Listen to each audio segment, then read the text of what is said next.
marijuana argument.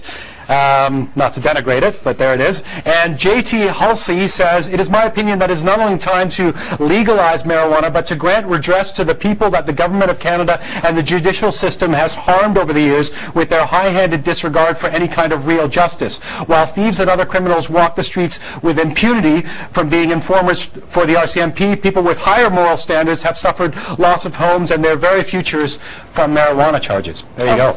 You know, I've got one, Jian, that goes into what we're going to talk about next.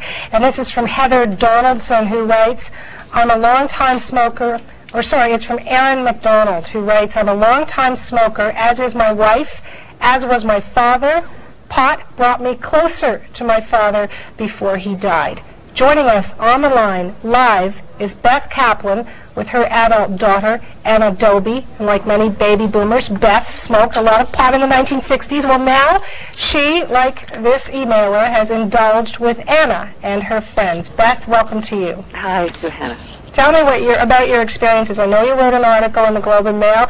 Give me the version, the shortened version of your thoughts as you smoked that joint with your daughter. Well, it was...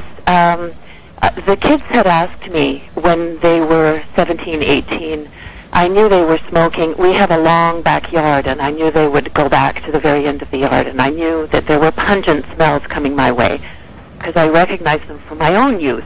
I had smoked, of course, you know, I grew up in the 60s, and I'd smoked a lot of dope, this wonderful drug that we all discovered in the 60s, and, you know, suddenly I could hear the music, and I could taste the chocolate bars. But then I found that I was getting really paranoid. This kind of paranoia would come over me, and suddenly I was very self-conscious, and I started to feel sick, and it was a very negative experience for me. So I had stopped smoking myself when I was about 23 or 24. And then 30 years later?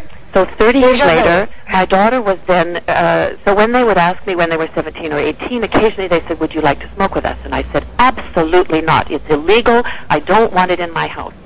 But then when Anna was 23 and she asked if I wanted to smoke with her, I said, yes, I really wanted to see what it would be like now for me and also to do it with her. So did you bond? Well, it was, did we bond, Anna? I think so. It was a wonderful experience. It was very scary for me to go back, and I had to go through. It's very strong now. It's much stronger than it used to be. You know, we're going to talk about that. You're talking about the THC content, which has been upped, of course, over the years. But, Anna, I want to ask you, is it time to legalize marijuana? After your mom has shared this story, you've obviously shared a joint with her. What do you think? I think so. Why not? So many people are doing it. Let's stop. This is silly. And let's make it legal.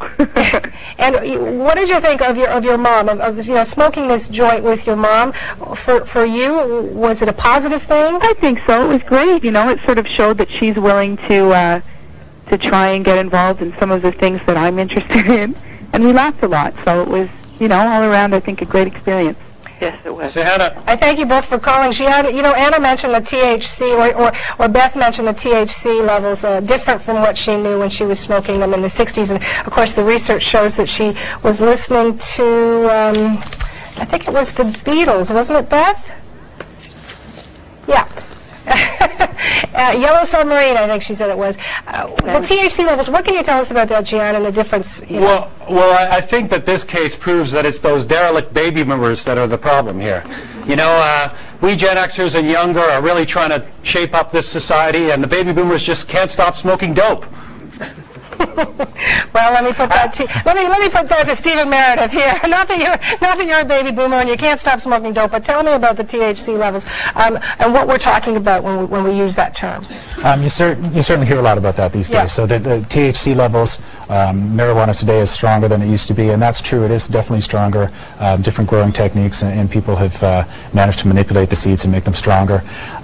It's not 100 times stronger, as some people suggest, and it's not necessarily problematic in the sense that users tend to self-regulate. So you smoke until you get high, and then you stop. So if you have a stronger drug, then you don't need to smoke as much.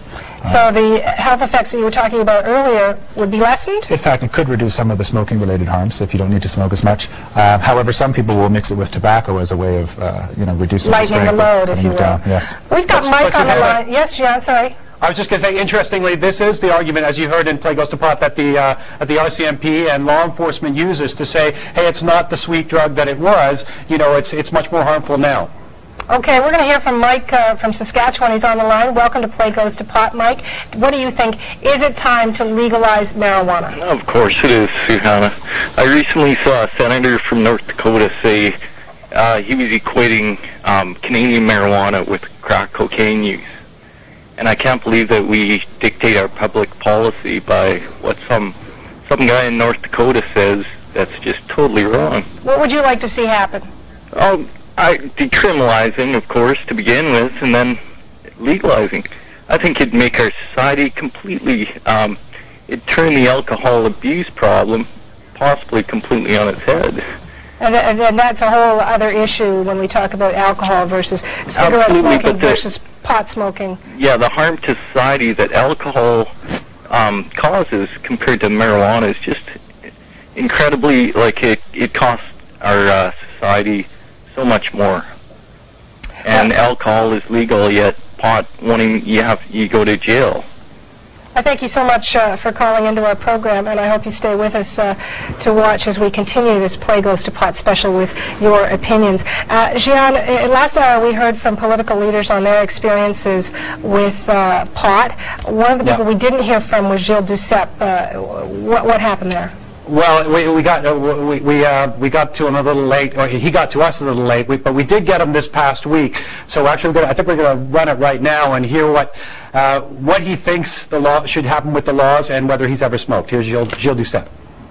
Have you ever smoked pot and inhaled? Oh, it happened essentially, yes. Then I started eating it by the meat. So he smoked it and then he ate it. One of the people who actually is on is joining us in our studios in Calgary ran against Duceppe in the 2000 election.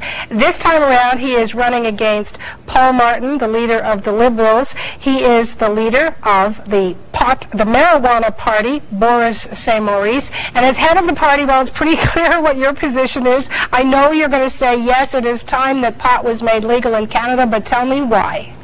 Well, it's just really bad for us to see how far out of touch politicians are. We saw some public opinion figures earlier in the show. 92% of Canadians approve of medical marijuana, yet there's still a huge problem in getting access to it. Show me, I dare you to find an issue out there that benefits from 92% of the population's support. Hey, this is like an election-winning issue right there. And then 47% approve of legalizing and some 60-some% of decriminalizing. Either half the politicians on Parliament Hill believe in legalizing it, or they're so far out of touch they don't deserve to be up there in the first place. Well, are you advocating the use of pot? Absolutely not. We advocate changing the law, and that does not mean using marijuana. In fact, when we change the law, we'll find usage rates are going to go down.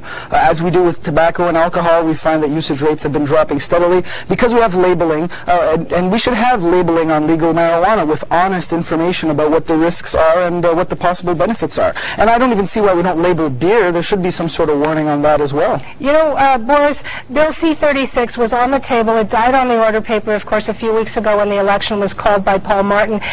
And as we await the election on Monday, and who knows which party is going to be, leading this country, how are you going to get this back on the agenda? Well, we are going to continue to run candidates in all the elections as often as we can, and get political leverage, get votes, and keep beating on the drums till whoever's up there, regardless of who forms the government, we will continue, and people will continue to smoke marijuana. Doesn't matter what the results of the elections are going to be on Monday, there will still be people rolling joints that evening, and certainly Stephen Harper's not going to be able to stop them. We're going to keep our eye on that, and we're already recruiting actually candidates for the next time around, because as it's going to be a minority government, there could be an election in 8, 12, 16 months. So we're calling on Canadians to join us and run in the elections and show politicians how serious we are about legalizing it. I'm not going to give you a commercial here, so bear with me.